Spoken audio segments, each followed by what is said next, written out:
Bonus. Trax.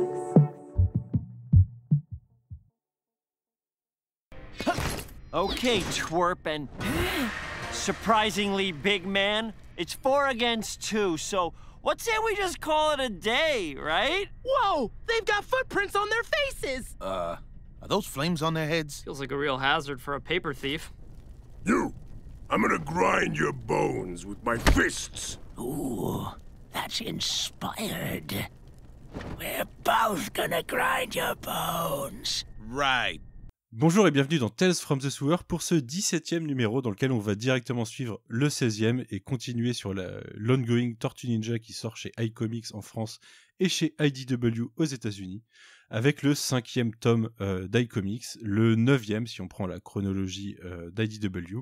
Et aujourd'hui, pour en parler, j'ai mes deux acolytes préférés, Fab, salut. Salut. Et Roméo, salut. Salut. Heureusement que les autres écoutent pas Tales from the Sewer, comme ça ils sauront pas que j'ai dit que vous êtes mes acolytes préférés. Sinon je vais en entendre parler. Avant de parler de ce 5e tome, on va faire le tour classique des news avec, comme vous le savez, beaucoup de NECA, beaucoup de reports de The Last Ronin, comme d'habitude. Et on va commencer justement avec The Last Ronin qui, oui, va nous faire attendre encore un peu plus, puisque le dernier numéro est encore décalé à une date en avril, si j'ai bien compris. Tout à fait.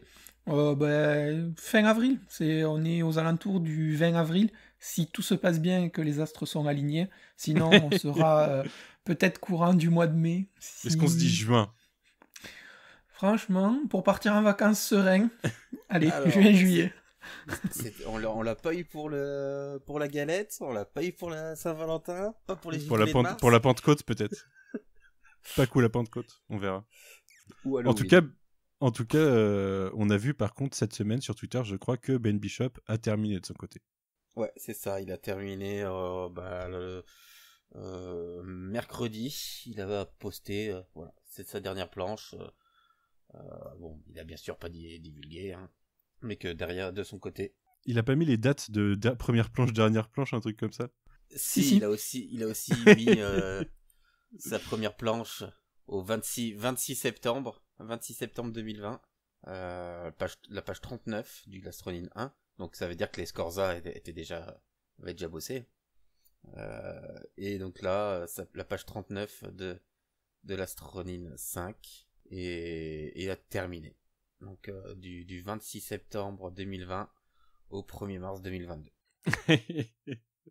Bon run pour 5 numéros. Mais en tout cas, on espère que ça sera beau en tout cas. C'est ça. Moi, je viserais sérieux. Faire ça sur 2 ans, c'est bon. T'es plus à quelques mois, tu vois, date anniversaire, le numéro 5. Septembre, c'est loin, mais juin, ça serait pas mal. Point vente en attendant, puisqu'on a quelques mises à jour des chiffres des numéros 2, 3 et 4, qui ont respectivement cumulé 130 000 ventes, 118 000 et 98 000. Donc il y a une érosion de 20 000 à chaque fois, entre 10 et 20 000 à chaque fois. C'est les gens qui se sont perdus, tu sais, entre chaque retard, ils ont oublié. Après. Je pense que c'est ceux qui avaient plus de budget variant cover au bout d'un moment sur les numéros 3 et 4, et du coup ça se sent un peu. N'est-ce pas, Roméo ? Tout à fait. Bah, alors, en même temps, entre le premier numéro et maintenant, j'ai eu un enfant, j'ai acheté une maison, donc j'ai eu de quoi faire pour que le budget soit réduit. Après c'est la maison ou les variantes cover, ça c'est sûr. C'est une attrition normale, hein, sur une mini-série, sur toute série, c'est logique qu'on ait une attrition comme ça des lecteurs. Pour un 4e numéro, on a 98 000, sachant qu'après il y a toujours des second prints, il y a d'autres prints, j'ai pas dans le détail si ça prend ça en compte. Mais quand on voit par exemple qu'ils sont encore en train de ressortir un print, le 5e print, je crois, du premier numéro. Ça continue, hein, et ça va continuer. Je pense qu'au numéro 5 il y aura, parce que c'est la fin de la série, un nouvel intérêt et les premiers numéros qui seront recherchés. Et faut compter en plus qu'il y a eu des versions de luxe du premier et du deuxième. Ouais, c'est vrai. Et la Director's Cut. Ouais, c'est ça. Ok, d'accord. C'est ce que je voulais dire, la Director's Cut. Donc ça continue. Et là, on a encore IDW qui, pour lancer son nouveau store online, a sorti une 5e variante un 5e print de The Last Ronin 1, qui est juste la cover normale avec une couleur différente, mais 300 exemplaires. Donc instant sold out et qu'on va très vite retrouver très cher sur les internets. Sûrement chez les revendeurs. Donc voilà, c'est un peu de... IDW en profite, hein, c'est leur meilleure vente, de l'année dernière. C'est leur single qui s'est le plus vendu. Donc depuis les dernières fois qu'on a parlé, on a appris qu'ils ont perdu d'autres licences, hein, donc ça y est, Transformers et G.I. Joe c'est plus chez eux. Donc il faut capitaliser sur ce qui fonctionne. Et ce qui fonctionne, c'est The Last Ronin. Et c'est futur spin-off, puisqu'on en aura peut-être. On a toujours des paris en cours. J'ai plus d'ailleurs si on a... Les futurs spin-off, oui, il y a de fortes chances, et il y a un indicateur qui est présent, et d'ailleurs ça fait la transition parfaite, c'est qu'on a des figurines Last Ronin. On commence déjà à parler NECA dans ce podcast, puisqu'il y a une NECA et une Playmates qui ont été annoncées sur la mini-série. Ouais. C'est ça. Donc on va voir une figurine Playmates et une figurine NECA. Donc voilà. Si derrière ça permet de vendre encore plus de jouets en faisant des variantes et d'autres variations sur les spin-offs, je vois pas comment ils pourraient s'en priver. Hein. C'est normal. Hein. Donc voilà, deux belles figurines, donc chacune dans leur style. Playmates reste Playmates, hein. C'est très très limité dans les articulations, dans les détails, mais je la trouve quand même sympa, surtout qu'elle existe en version noir et blanc exclusive. Donc voilà, ça sera une petite chose à avoir. Et donc une NECA. Là on est quand même sur une gamme meilleure, et qui sera qui est déjà précommandable à des endroits, hein, donc rapprochez-vous de vos comic shops ou magasins spécialisés, c'est précommandable, c'est déjà préco. Et c'est quoi les prix? Je n'ai plus en tête, mais NECA, ça doit être une quarantaine de dollars. Ouais, on est sur 40 €. 45 €, ouais, 40-45 €. Et la Playmates, peut-être 20-25. Donc l'écart fait que c'est difficile de s'orienter vers la Playmates. Ouais, c'est sûr. Malheureusement, ouais, c'est pas une diff entre 50 et 500, quoi. Là, c'est une diff entre 25 et 50. Voilà. Tu vas vers le bon truc. Après peut-être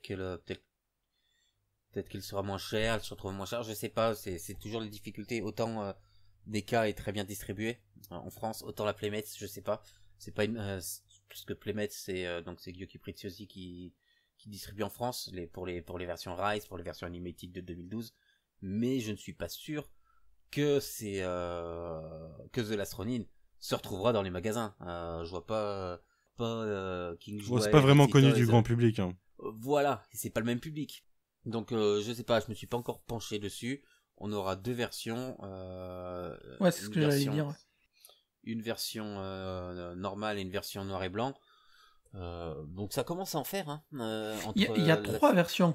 Sur la version classique, tu as la version avec l'armure et tout, et tu as la version Unarmored, où en fait il est torse nu avec une petite palanquée de... Non, c'est la NECA, d'accessoires. Ouais, la NECA, pardon, oui.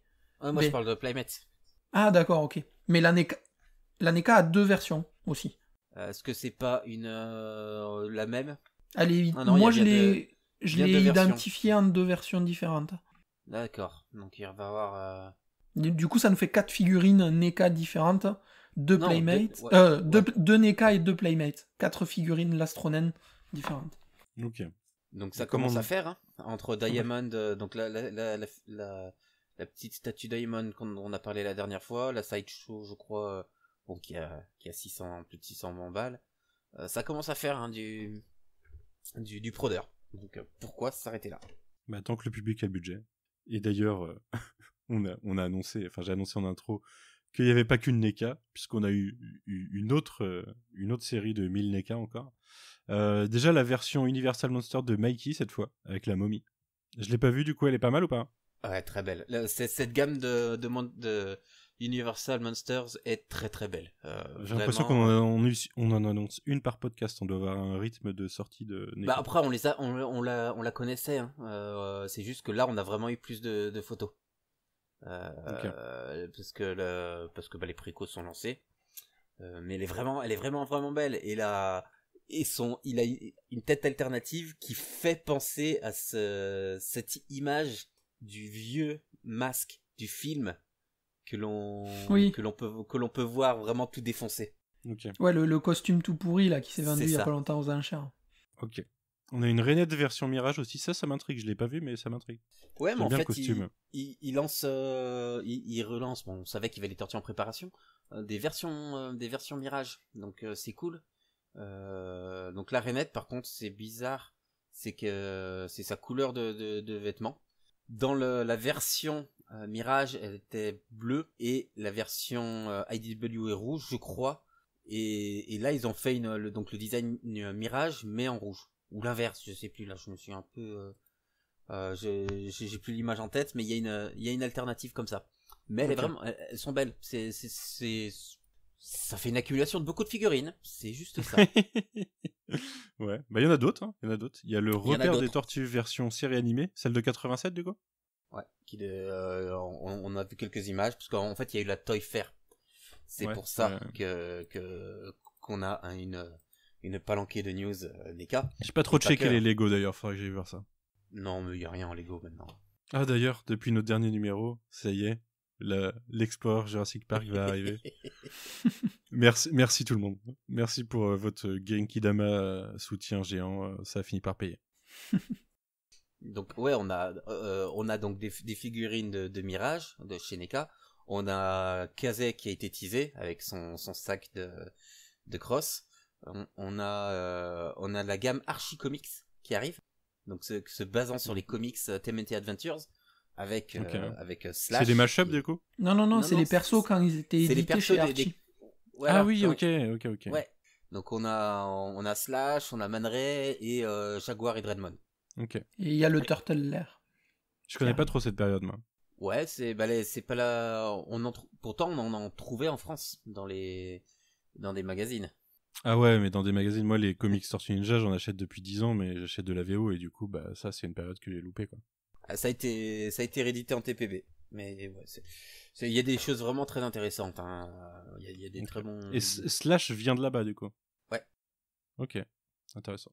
Et la figurine est vraiment vraiment belle. Elle est différente de la version animated et elle est cool.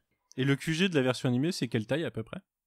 Bon, on n'en sait pas plus. Hein. On a vu des images, mais je crois qu'il n'a pas été. Ah, il y a pas d'échelle. Ouais. Ok. C'est c'est en préparation, mais ça va être une belle bête quoi. On a fait le tour des NECA, je crois. Ouais. Et il y a eu beaucoup de figurines qui donc étaient en précommande ces dernières semaines et qui sont toujours en précommande. Donc encore une fois, hein, si vous êtes intéressé, orientez-vous auprès des spécialistes de la Toys Fair et des magasins spécialisés. Vous pourrez trouver ces précommandes et ils pourront vous répondre si vous avez des questions sur ces figurines dont on n'est pas les plus grands spécialistes, comme vous le savez très bien à force de nous écouter. Ouais, mais après, t'as des sites spécialisés dans la vente de figues. Des fois, sur les sites français, t'as les précommandes déjà des trucs qui sortent dans longtemps. Ouais. Je me souviens que j'avais chopé une Scarlet Witch sur, je sais plus si c'est figurine collector ou un truc comme ça. Je l'avais commandé au moins un an à l'avance sur leur site, quoi. Donc, Ouais, c'est ça. Ouais, ok. Ouais, bah ça, c'est des sites, c'est des sites legit, en tout cas, ça fonctionne bien. Et les prix sont corrects. Des sites legit, faut pas hésiter à aller faire un tour sur EO, H-E-O. Donc vous pouvez pas commander sur le site. Par contre, c'est le fournisseur de beaucoup de magasins spécialisés. Donc les figurines que vous voyez, vous pouvez demander à votre magasin spécialisé s'ils peuvent l'avoir et donc à combien ils la font et directement la précommander si vous voulez faire tourner votre petite boutique indépendante potentiellement proche de chez vous. Donc moi je sais que c'est comme ça que je fais et ça me permet de potentiellement voir les futures sorties et de découvrir des futures sorties avant que ça soit dans les news des fois. Ouais. On n'a pas fini avec les figues, puisque en dehors de NECA, il y a eu d'autres annonces à la Toy Fair. Notamment Mezco. Alors je sais pas trop compris, tu dis 1/12e, c'est l'échelle de la... Ouais, c'est l'échelle. Ok. Et c'est l'échelle de quoi l'échelle. C'est les tortues qui sont annoncées? Ouais. Ok. Donc c'est très... Mesco, ils font du bon taf. Hein. Ils ont fait un Miles Morales extraordinaire, Mesco. Ouais. Le Miles Morales, c'est magnifique de Mesco. Donc c'est très articulé. Ouais, tu leur donnes des positions dynamiques, mais c'est genre, tu te demandes comment c'est possible d'avoir autant de positions et d'articulations sans que la figurine elle se brise, quoi. J'avoue que moi je n'ai jamais eu de Mezco encore entre les mains, donc je vais pas pouvoir comparer encore. Ça sera peut-être le cas d'ici quelques semaines, mois, enfin plutôt mois. Hein. Donc là on serait sur le comics de Mirage, donc pas forcément le plus représenté en termes de figurines, donc à voir. J'attends de voir le prix, j'attends de voir comment ça sera dispo, et peut-être que je pourrais faire la comparaison avec toutes les autres fabricants. Ok. On en a une autre par Iron Studio. Eux, ils veulent mon argent en plus. Ils ont sorti genre 5 Scarlet Witch en 2 ans. Clairement, ils me ciblent. Donc là, avec un mini diorama. Est-ce que c'est en mode un diorama avec faut acheter les figues séparément? Ouais. Comme pour Avengers par exemple. Ouais, ça. Alors pour Avengers, je sais pas, je l'ai pas vu. Mais après, ça fait un mini diorama. C'est pas locable entre chaque. C'est juste, ça fait bien de les avoir à côté, quoi. Il y a une certaine cohérence, surtout dans les poses, pour pas se retrouver avec des figurines qui sont posées et tu te dis mais elles vont pas ensemble si t'achètes les 4. C'est des petits goûts. Là, je crois qu'elles sont à une quarantaine de $. Donc on verra combien ça coûtera en arrivée en France. Hein. Okay. Surtout en ce moment. C'est des petits goodies sympas. Moi, c'est des figurines que j'aime bien. Elles ont un style assez dynamique. Dans le même c'est pas style... cher, $40. Ça doit être des petites figurines du coup. C'est des petites figues. Elles font 4,7 pouces. Ça doit être du 10-12 cm, un truc comme ça. C'est ça, 12 cm, c'est 2,5, ouais, c'est ça. Donc c'est des petits trucs sympas, hein, mais c'est comme les Q-Fig, hein, je sais pas si vous les avez vus. Mais ils sortent une Vanda comme ça aussi, en version Halloween de cette année, je crois. Et elle est à $40 aussi, un truc comme ça. Et ça doit être leur gamme. Après, il faudra voir, hein, parce que les Q-Fig, on en trouvait énormément pas cher bradés, parce qu'ils en avaient mis dans des loot box, je pense, ou des loot crates, du style des Geekbox, donc on en a vu à foison sur Vinted, hein, si vous en cherchez, n'hésitez pas à aller faire un petit tour. C'est des petits goodies, des petits prodeurs sympas, moi j'aime bien, donc pareil, encore une fois, on verra quand ça arrivera chez nous et comment. Le Mikey est cool avec son skate et son morceau de pizza. Quand le Léo il fait un peu vide, il a rien sur son socle, il y a aucun décor. Donc c'est un peu dommage, je trouve. Donc c'est pour ça, à voir comment ça se met avec les 4 ensemble, s'il y a une certaine harmonie ou pas. Le Donnie est pas mal aussi, j'aime bien. Ouais. Ok. On en a fini avec les figues. Et on va passer sur le domaine du cinéma cette fois, puisqu'on a eu un concept art du film de Seth Rogen qui est prévu pour l'an prochain, non? Ouais. On avait eu l'été, ouais. On avait juste eu une feuille de teaser à une époque. Et donc là, on a eu des concepts, 4-5 concept art, Bon, rien à dire, hein. On va attendre d'avoir une bande-annonce, des premiers visuels pour voir. Les concept art sont très classiques. Moi, j'ai trouvé assez cool les concept art. Oh non, mais ils sont ça m'a bien plu. Les concepts, bon après, on se doute qu'ils ne lancent pas des concept art comme ça, surtout sur ça. On sait qu'on trouve de tout et n'importe quoi en concept art. Donc ouais, là c'est cool. Bon, je pense qu'il y aura des gens qui trouveront à dire que Don a des lunettes, que Léo a des bagues sur les dents.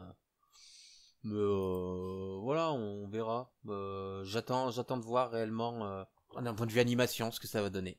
Et c'est un autre film d'animation du coup qu'on aura sur Paramount Plus en parallèle en 2023. On en aura plusieurs sur Paramount Plus. Okay. Il y aura plusieurs films d'animation qui seront centrés sur les vilains. D'accord. Donc, c'est pas un crossover, voilà. C'est des films individuels. Okay. Et on sait dans quel univers, si c'est censé se passer dans l'univers de celui de Seth Rogen ou... Non, c'est rien, je crois. Non, c'est indépendant. Ouais. S'il faut, ça va faire comme Netflix quand ils avaient eu les droits sur les héros Marvel, tu sais, ils avaient eu juste le droit sur quelques persos, S'il faut, Paramount, ils ont le droit que sur quelques vilains aussi, donc on va avoir des séries que sur quelques vilains. Peut-être un peu secondaire ou quoi, tu vois. Enfin, c'est méchant de dire secondaire. Je sais pas, parce que Paramount, ça appartient à Viacom. Oui, c'est ça, CBS, c'est la même boîte, là. C'est pas comme c'est leur Disney, plateforme, quoi. Ouais. Ouais, C'est pas comme Netflix qui avait acheté les droits pour certains personnages, donc les urbains, voilà. Paramount, c'est la maison mère. Ça va arriver chez nous bientôt, Paramount Plus. Je sais plus les dates, mais enfin bientôt. Je crois que c'est dans l'année en tout cas. Ça existe déjà aux US, mais. C'est juste pour te donner l'occasion de regarder tout Star Trek. Ouais, notamment, ouais. Mais tout est MNT aussi. Forcément, à un moment, ça va arriver chez eux. Donc ouais, on verra. Pareil, hein. C'est voilà des annonces de films. En même temps, on attend toujours film et donc plus d'infos sur celui de Seth Rogen. Seth Rogen, on a toujours un film Rise of TMNT, hein, qui est censé être dans les bacs. Donc voilà, si la licence vit, tant mieux. Vraiment, tant mieux que ça arrive à toucher des publics différents, que ça arrive à aborder des thématiques et des tons différents surtout. Si c'est pour avoir des copier-coller de l'existant, encore une fois, hein, c'est pas ça qui est intéressant. Hein. Et aussi, toute petite news, il y a... je sais pas, il y en a des fois qui ont peut-être vu passer sur les réseaux sociaux des posts sponsorisés. Il semblerait qu'il y ait une maison de production studio qui tease les Tortues Ninja avec la série, avec les designs de la série de 90. C'est Mangouste Anime, on verra. Est-ce qu'ils ont récupéré les droits pour ressortir la série en DVD ou cassette vidéo ou laserdisc. On verra. Si ça peut permettre aux gens de la voir et de se rendre compte que leur souvenir était bien mieux et que dans la réalité la série est médiocre, pourquoi pas. Ouais. Faudra qu'on se fasse, oui je voulais dire, faudra qu'on se fasse la saison 2 de l'animé de 2012 à un moment. Ouais. Et le TMNT 3. Ouais. Le TMNT 3, faut qu'on le programme. Et je check régulièrement, mais toujours pas de date de sortie pour Shredder's Revenge sur Switch. Parce que ils ont annoncé le nouveau perso jouable là en Shredder. Splinter. Ouais, mais je crois qu'on l'avait dit, on l'avait pas eu à la dernière. On avait eu April, je crois, mais. Il me semblait que je l'avais pas rajouté parce qu'il me semblait que c'était dans notre dernier. Bon voilà, moi il me semble pas qu'on en avait parlé. Au-delà de la date de sortie, je guette une potentielle édition collector qui risque de s'arracher et que ça va m'énerver. Ouais, mais je guette aussi. Le premier qui voit, il en prend 2 pour les autres, ou 3. On se met d'accord. Tir groupé. Ouais. Déjà, il va nous falloir une date. Parce que ça commence à m'énerver, là. Du coup, je saigne Streets of Rage avec les potes, mais à un moment, je veux taper avec des Tortues Ninja, quoi. La vie, quoi. Ouais. Bon, on en arrive aux news TMNT version IDW, avec une première news. On avait parlé la dernière fois du départ de l'éditeur. On a le nouvel éditeur, qui n'est pas une tête inconnue, puisque ce sera Tom Waltz. Ouais, grosse surprise. C'est une grosse surprise. Ça faisait partie de nos spéculations de la dernière fois. Très bonne nouvelle, parce que déjà il a déjà été éditeur sur d'autres titres, donc il connaît le métier. Hein, c'est pas juste t'as écrit, donc on te met là. Donc c'est très bien parce qu'il va continuer de superviser et donc de pouvoir donner sa vision et potentiellement voilà, je sais pas si Sophie Campbell va rester plus tard, mais au moins on a Tom Waltz qui est de retour officiellement sur le titre. Après ça n'a pas été annoncé officiellement, il n'y a pas eu d'annonce, c'est juste que sur des communiqués de presse sur la prochaine news que l'on va traiter, on avait clairement une citation Dixit, l'éditeur Tom Waltz. Donc à partir de là, mais je dois être une des seules personnes qui était intéressée par ce changement d'éditeur et potentiellement inquiet sur la série. Donc c'est très certainement une news qui ne vous marquera pas. Ouais, après on va dire que c'est l'avenir qui nous dira si t'avais raison d'avoir peur. On verra. En tout cas, on a une autre news spoiler cette fois, sur les comics d'IDW, puisque si vous suiviez en VF, vous n'êtes clairement pas rendu là. On va parler d'une arrivée dans le numéro 127 de la série régulière.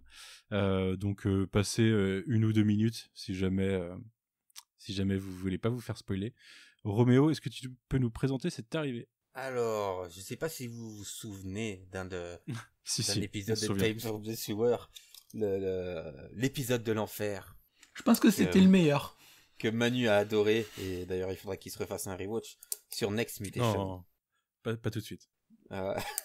Donc, Ça sera sur Paramount+. avec le personnage de Vénus. Et donc là, on va voir une tortue, Vénus, qui va arriver. Bon, on a eu des couvertures, on a eu et donc là ils l'ont officialisé à coup de grands communiqués de presse qui a été repris sur de nombreux sites. Donc on n'en sait pas grand-chose encore. Donc on va pas dire si c'est une bonne ou une mauvaise idée et crier au scandale on a touché à notre enfance. Déjà, il faut réhabiliter ce potentiel personnage. Il faut pas oublier qu'il était merdique à l'époque. Donc là, c'est une très bonne idée. On sait que par le passé, depuis 10 ans, ils nous réhabilitent beaucoup de personnages qui étaient moyens voire médiocres, qui les rendent intéressants. C'est vraiment une série qui est characters driven, donc moi je leur fais confiance pour intégrer ce nouveau personnage, de lui donner une nouvelle mythologie, et que finalement ça soit l'utilisation de Vénus pour le côté historique, pour le côté clin d'œil, mais une nouvelle interprétation, une nouvelle écriture, et attendons de voir. On peut leur faire confiance, je pense. Oui, jusque-là, ils nous ont rarement déçus. Voilà, c'est ça. Ouais, tout à fait. Ouais. Bah, moi, j'ai un peu de retard sur la VO. Hein. J'ai 15 numéros de retard. Mais oui, j'avais vu la news de toute façon. Ouais, je suis curieux de voir ce que ça va donner. J'ai pas spécialement peur. C'est pas parce que Next Mutation qu'il faut avoir peur. Ouais, c'est ça, en fait. Splinter tout le temps. C'est ça, moi je suis pas attaché au fait que ce soit un perso qu'on ait vu dans Next Mutation, parce qu'au final, regarde Bebop et Rocksteady, quand tu prends la version de 1987, ils n'ont absolument rien à voir, si ce n'est le design qui a été un petit peu modernisé, et voilà, tout le reste a été réécrit, et c'est des personnages qui ont quand même une autre dimension et une autre aura dans la série de là. Donc Vénus m'inquiète pas trop, je suis surpris de l'avoir arrivé presque aussi vite après Jenica. Après ça reste des spéculations, tu vois, parce que est-ce que c'est vraiment une tortue, machin, on le découvrira, mais je suis surpris de la rapidité avec laquelle on la voit c'est presque 3 ans de publication au final, c'est 30 numéros quoi. Ouais, mais il se passe rien. Ouais.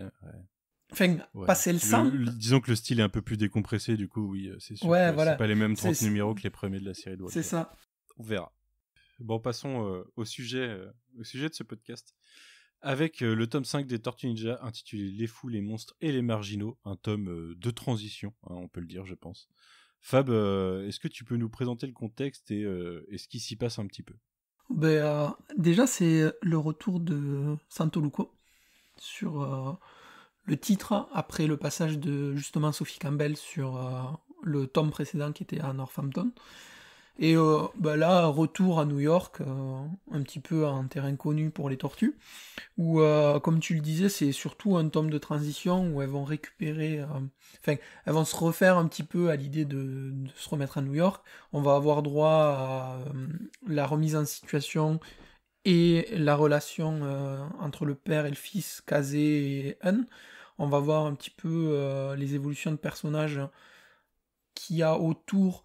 de Angel, de April, qui elle aussi, en fonction de ce qu'elle a vécu, c'est dommage parce que comme on n'a pas eu la mini-série qu'il y a eu avec Northampton entre April et Kazé, il y a un petit manque, je trouve. Elle est bien après. Ah non, la mini-série Kazé et April, elle vient après Vengeance, donc après le numéro 50. Et il y a pas une... Non, il me semble qu'il y avait un truc, au moins un one shot. Non, parce que c'était les micro-séries. Il y avait les micro-séries Villains pendant Cityfall. Ensuite, il y a eu la mini-série Ultraman Empire pendant Northampton. Et l'annual 2014. Il me semble Ben alors, avoir des je références confonds. à la mini-série, moi, dans le tome précédent en plus. Ben, moi aussi, c'est Ouais, mais pour ça que c'est j'avais de ça en Ultra tête. Vampire. Non, la mini-série Kazé April, elle est, elle est en termes en ordre de lecture, elle est après 50. Parce que justement, on les voit partir sur la route pour fuir un peu les événements du 50. C'est vrai, tu D'accord. dois avoir raison. Autant pour moi. Mais du coup, il y a quand même ce lien entre Kazé et April qui est travaillé là. Donc en gros, on a ce tome où on voit un petit peu l'évolution de tous les personnages à leur retour de New York. On a un passage sur Harold avec en trame de fond quand même Donnie qui est toujours avec son idée du technodrome bille en tête et qui veut anticiper ça. On a droit aussi à un petit passage avec Léo et Splinter. Splinter. Et l'introduction d'un personnage, sans spoiler, du roi des rats, qui va un petit peu plus s'étaler sur un chapitre, quelque chose comme ça, je crois, pas beaucoup plus. Oui, c'est le numéro 36, c'est le dernier chapitre. C'est ça. Et du coup, c'est un amas, enfin, c'est pas un amas, mais c'est plein de petits chapitres sur plein de personnages différents qui arrivent à former, je trouve, un tome pour bien te remettre en situation et, tu vois, repartir sur de bonnes bases du retour à New York. T'as tout remis en situation et je trouve que ça a fait son petit effet. Ouais, ça, c'est aussi un tome qui prépare vraiment le futur, quoi. Surtout quand tu connais le futur, tu vois à quel point ça prépare, pas que jusqu'au 50, mais jusqu'au 100 même. Et même jusqu'à l'annual de cette année, pour te dire. Et ouais, ça met plein de choses en place. Même l'arrivée du Rat King, ça a beau être une présentation, ça tease en fait les liens, ça parle de sa sœur, ça tease des liens qui vont avoir une importance plus tard, quoi, sur le panthéon des dieux et tout. Roméo, qu'est-ce que t'as pensé globalement de ce tome ? Beaucoup de choses ont été déjà dites sur la présentation. On est sur on a une reprise en douceur des tortues à New York. Par contre, on nous développe beaucoup de personnages entre guillemets secondaires. Kazé qui est une Kazé, Angel, pas mal de Hun, persos comme ça. Ouais. Angel, qui est un personnage que j'apprécie beaucoup et qui prend très rapidement de la consistance et qu'on suivra pendant très longtemps. Et on a surtout l'apparition de deux choses.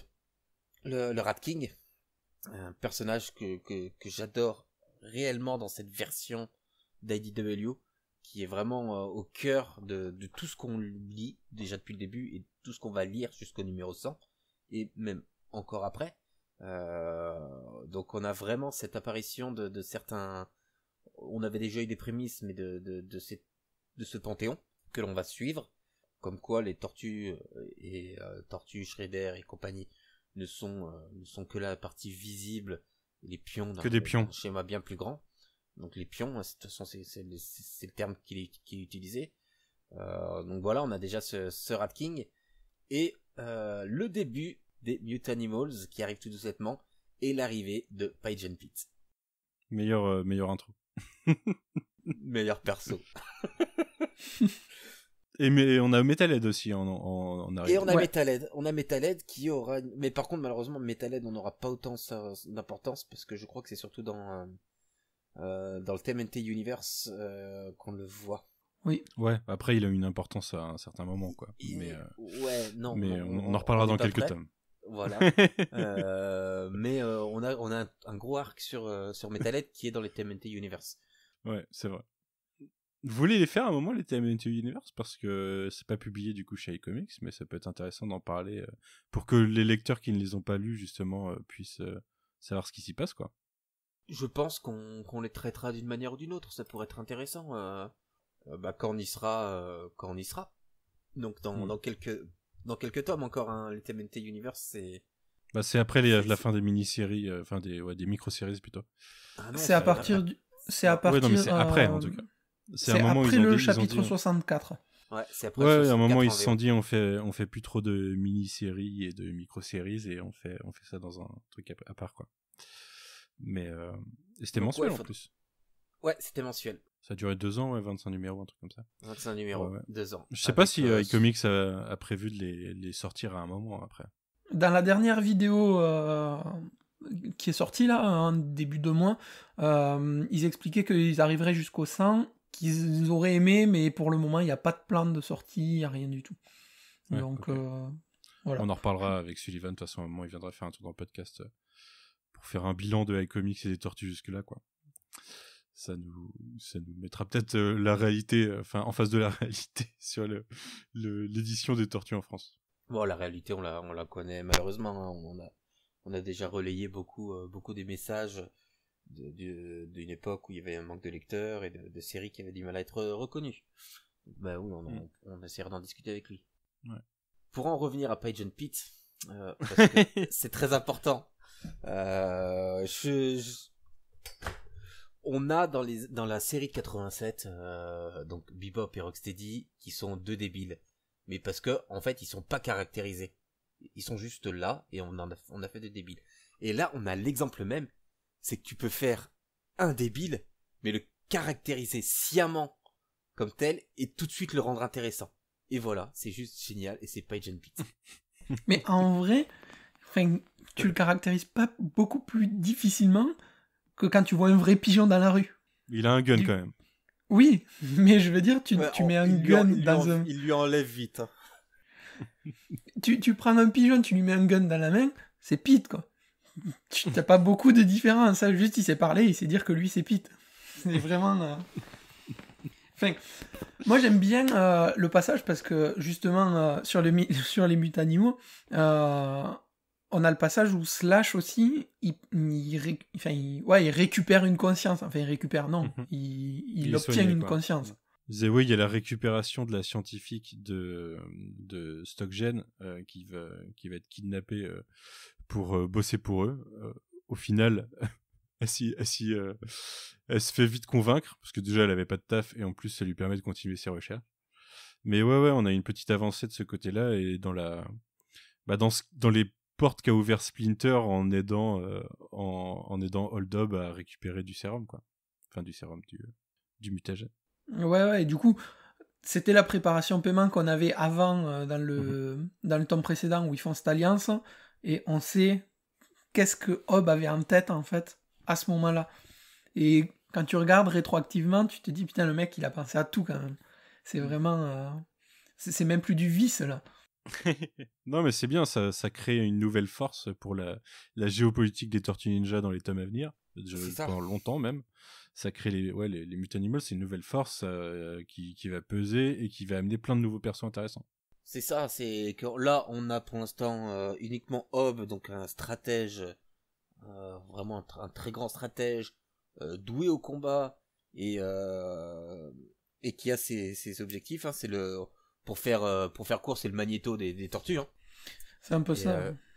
On a Slash, la grosse brutasse, qui finalement n'est plus qu'une grosse brutasse et qui va servir un peu de médiateur et de lien avec les tortues, parce qu'on sait qu'il y a un lien très fort avec Mikey. Et, avec Mikey ou avec la pizza de Mikey? Non, il veut être un héros comme Mikey, il le dit littéralement avant de prendre le sérum. C'est ça. Et on a Pete, qui est l'essai, qui est on sait pas quoi. Qui est là. Il est là. Et donc ça fait déjà un bon premier trio qui sera complété par d'autres personnages, dont certains apparaîtront dans TMNT Universe.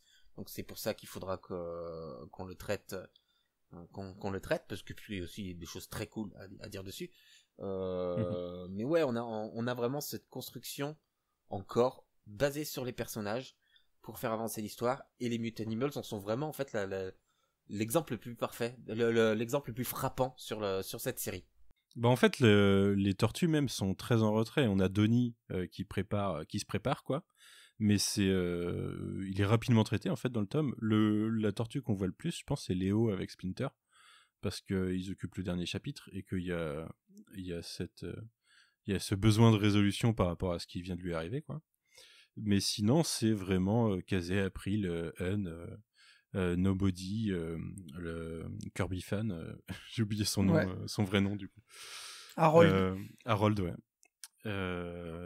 Slash, le Rat King, c'est vraiment un tome de transition sur quelles sont les autres forces en présence en fait. Bah, on a eu Northampton avant qui a permis de faire avancer les tortues suite à l'arc précédent, donc suite à Cityfall, et donc le reste de l'univers, le reste du Turtleverse doit évoluer aussi, parce qu'on peut pas rester sur le même statu quo,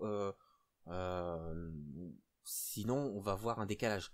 Donc là c'est très bien, on a Hun qui part vraiment en chasse et qui est vraiment maintenant du côté de Shredder.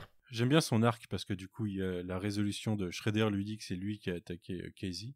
Et au final, il finit par se rallier à lui et à renier son fils, en fait, et à partir en mode full rampage, quoi. Il renie tout parce que moi j'ai trouvé le passage où il est dans le bar, tu vois, où ok, il va dans le bar pour rencontrer son fils, mais j'ai l'impression que c'est écrit de manière à ce que ça soit le bar avec ses anciens potes de comptoir, où vraiment, tu vois, il fait la rupture de son ancienne vie, et vraiment...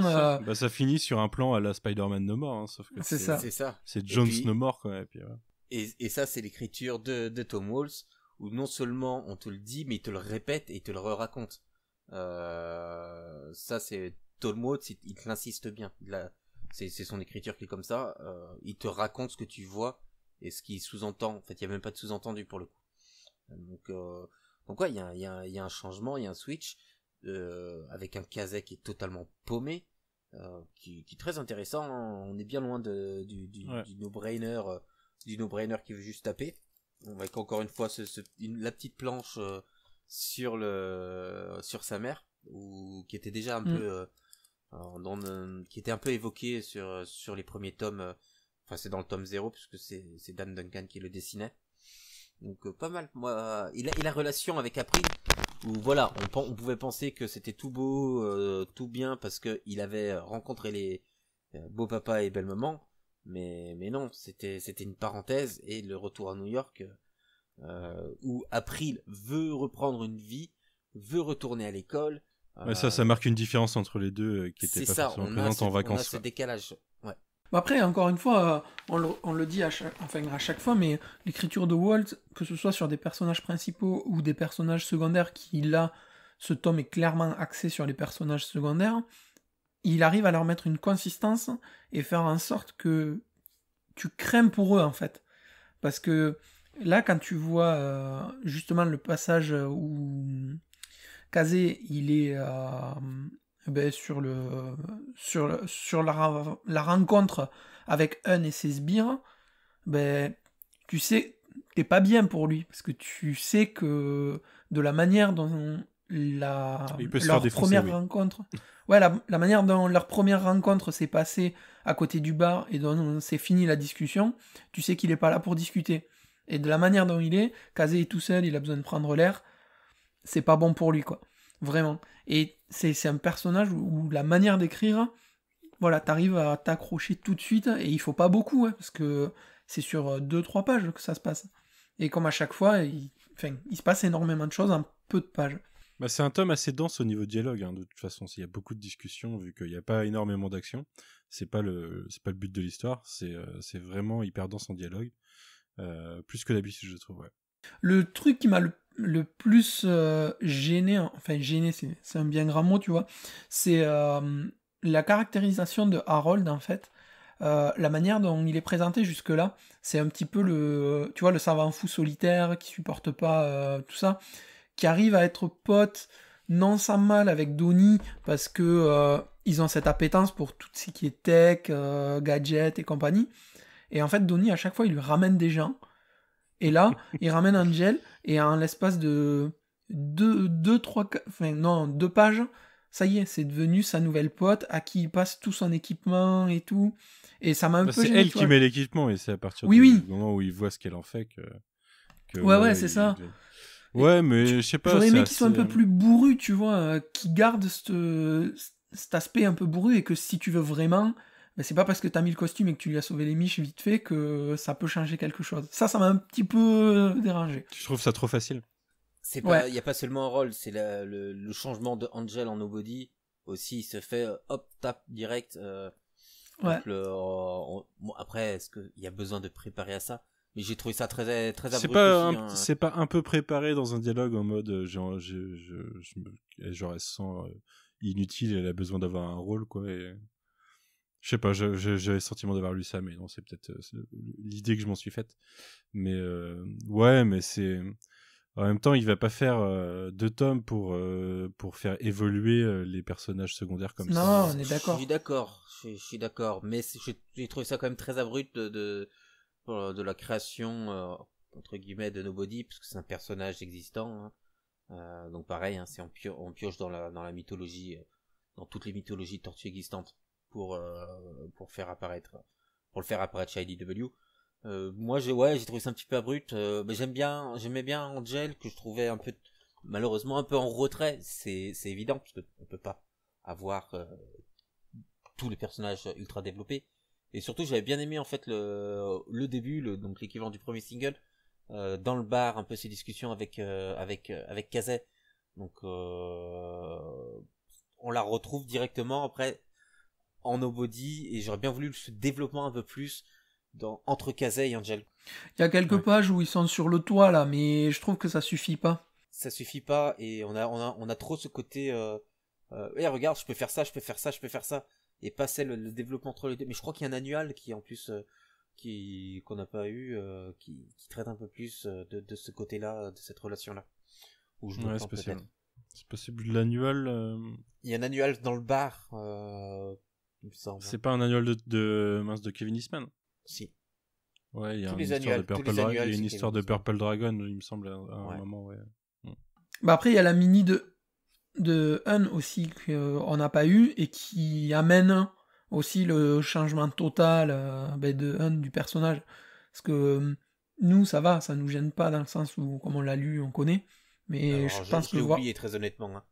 Hein. J'ai vraiment aucun souvenir de cette micro-série, donc ça m'a pas forcément gêné à la lecture, à la relecture là, quand je l'ai lu. Donc je crois qu'on sait assez. Ouais, mais c'est peut-être quelque chose que t'as intégré et du coup inconsciemment ça te dérange pas. C'est alors de logique, c'est qu'on doit le voir en train de passer l'arbin de Shredder et s'injecter du mutagène. Ouais, donc, c'est ça. Donc voilà, donc c'est sûr que c'est dommage qu'on n'ait pas toutes ces lectures là. Par contre, non, encore une fois, tout n'est pas indispensable. Voilà, moi je l'ai très honnêtement là sur le coup, j'ai failli le ressortir. Après, j'avais la flemme de retrouver où il était quand je relisais pour me dire est-ce que c'était réellement important.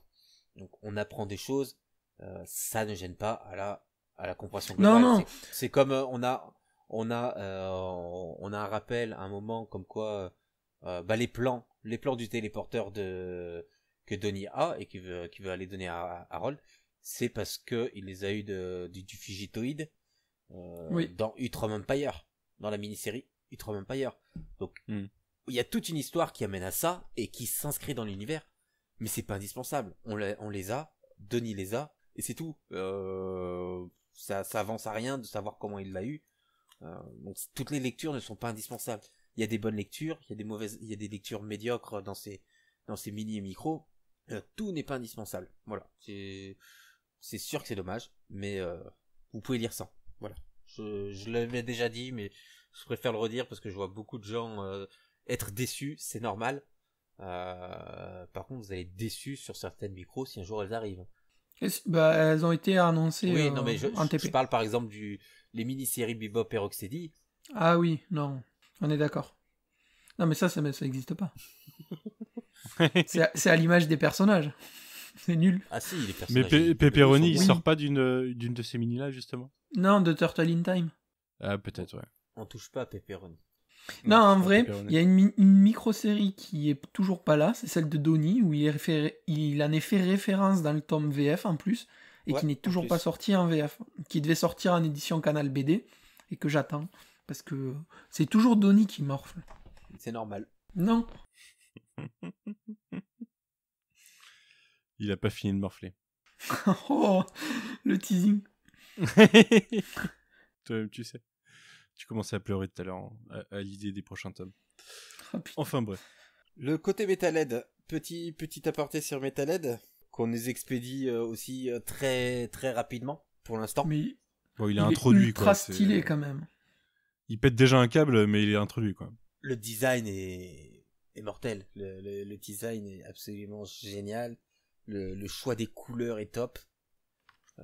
Après, c'est les couleurs du Metalhead d'origine, mais là, vraiment, les touches de couleurs, les transformations, c'est super personnage qui me fait beaucoup penser d'ailleurs à l'épisode de la série Nickelodeon avec Metalhead. Ouais. Tout à fait. J'adore la case où il y a le face-à-face. Donnie et Metalhead.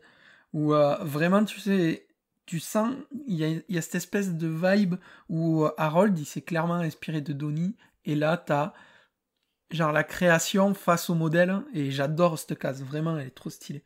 C'est du foreshadowing, ça. Est-ce que vous avez quelque chose sur l'intrigue en général à rajouter? Parce que sinon, il y a la toute fin qui nous tease le futur encore. Avec un gros truc quand même. Non, parce que sur l'intrigue en elle-même, bon, on est surtout de faire développer et faire évoluer les personnages secondaires après Northampton.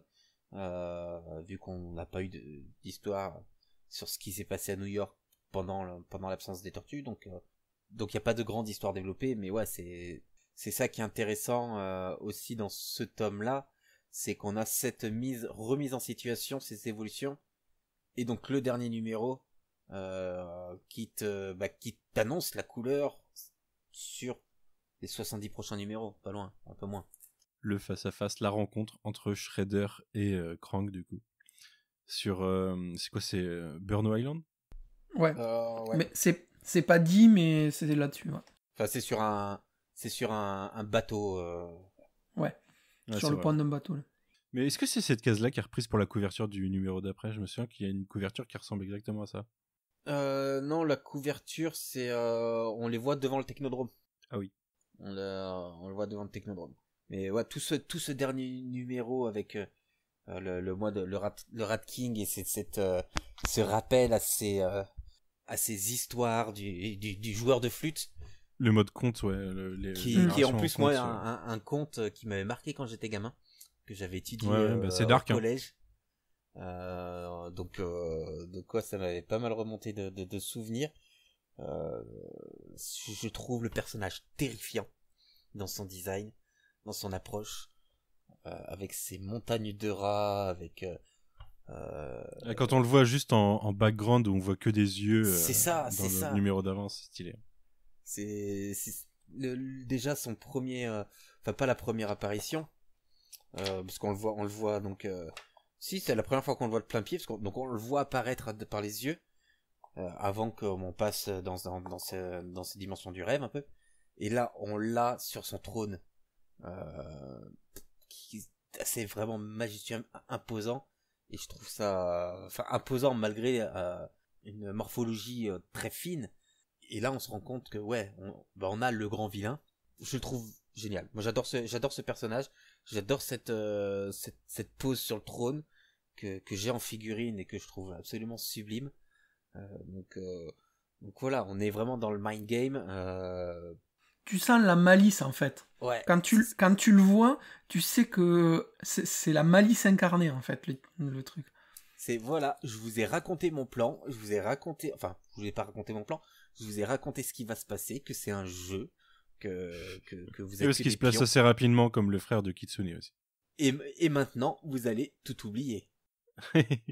Donc en plus, c'est un psychopathe quoi. Ouais, et puis petit aparté sans spoiler plus que ça, c'est quand même écrit genre des années à l'avance pour ce qui a été annoncé là pour le prochain event des Tortues, qui est l'Armageddon Game. Tu te dis quand même... Non, je pense qu'Armageddon Game, c'est juste vraiment la suite, parce que c'est écrit pour tout ce qui se passe jusqu'au 100, mais Armageddon Game, c'est vraiment Armageddon War, je crois, c'est vraiment, ou Game, c'est vraiment la suite pour embrayer. Je pense pas que ça soit c'était le but premier. Je pense que le endgame, ouais, c'est ce qui se passe dans du 90 au 100, quoi. On notera aussi que sur ce numéro, l'équivalent du numéro 36, il n'y a pas que Matteo Santoluco au dessin. On a Marc Torres qui fait les pages sur les contes, qui sont super jolies, dont une que j'adorerais avoir. Et on a Corey Smith qui fait son apparition sur la dernière page, vu que c'est lui qui va, je crois, qui embraye derrière. Qui fait l'arc d'après.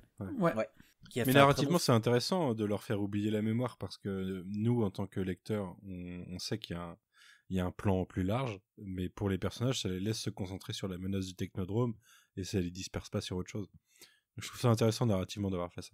C'est ça, et ça permet à donner un peu raison à Don qui dit, mais au fait, il y a le Technodrome qui est pendant tout le tome qui essaye de rappeler aux gens, il y a le Technodrome qui est là pour détruire la planète, pour terraformer, pour que les extraterrestres puissent vivre ici, et on a cette petite opposition avec Splinter qui lui dit, bah, il faut s'occuper de Shredder. C'est notre priorité parce qu'on ne sera pas en sécurité tant qu'il est là. Donc on a déjà des visions qui divergent un peu. Mais déjà dans le tome d'avant, ça titillait Denis, le fait qu'il y ait le Technodrome. Ça titillait Denis. Non, c'était un bon tome dans l'ensemble, je trouve. Vraiment un bon tome de transition qui prépare bien le futur. Ouais, ça meuble pas pour meubler en fait. Ouais, voilà, c'est pas le tome. C'est un tome où il n'y a pas d'action, de grosses pages qui déchirent la rétine, mais dans l'histoire, il est vraiment intéressant, quoi. D'ailleurs, je sais pas, mais autant il y a certaines planches de Mathéus qui sont très belles, autant il y en a, c'est servi. Enfin, il y a pas de, il s'est vraiment limité sur les décors, surtout dans le premier numéro. Il s'est vraiment limité sur les décors pour vraiment se focaliser sur les personnages. Et voilà, potentiellement. J'allais le dire que c'est vraiment pas le meilleur travail de Santoluco sur les tortues. Même si c'est à partir de... Tu vois, là, tu sens qu'il prend en main les tortues et le design. Parce que déjà, tu vois leur morphologie qui a changé et leur manière, tu vois, de se mouvoir et tout. Enfin, c'est très bizarre à dire, de se mouvoir alors que c'est une BD qui est figée, mais tu arrives à voir un petit peu le dynamisme. Ouais, le dynamisme qu'il met dans les tortues plus que dans ce qu'il y a autour, enfin, dans les tortues ou dans les personnages. Et je trouve que il rajoute après et que c'est vraiment, comme tu dis, concentré sur tout ce qui est personnage, morphologie. On est vraiment sur un tome pour faire avancer l'histoire plus que l'action. Donc ouais, il s'adapte au récit. Il s'adapte clairement au récit. Tu montres des trucs que les auditeurs ne voient pas. Ouais, je sais. C'était Mikey qui était entre la porte et le mur pour demander une pizza.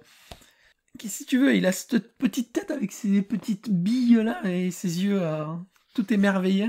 Je trouve ça trop stylé. Aussi. J'aime beaucoup ce côté déguisement urbain. Le Raph avec sa casquette que je trouve ultra classe, que ça lui va super bien. Et à côté, t'as Mikey avec sa Sherpa et son cache-oreille. D'ailleurs, c'est les deux persos qu'on voit quasiment le moins. Parce qu'on les voit juste au passage entre Slash et... Ils sont totalement mis en retrait tous les deux. Mais ils vont chercher les pizzas. Valeur sûre. Ouais, on voit Woody encore. C'est cool. Moi, j'aime bien Woody. Moi, je l'ai sur une planche. Il faut que j'affiche d'ailleurs. Je sais pas où je vais la mettre encore. Chez moi, j'ai des murs libres si tu veux. Non, c'est bon. Bon, je propose qu'on s'en arrête là, puisque en plus mon chat a décidé de venir perturber ce podcast. On se retrouve bientôt, peut-être pour le 3e film, peut-être pour autre chose. On verra ce qui sera possible de tourner avant.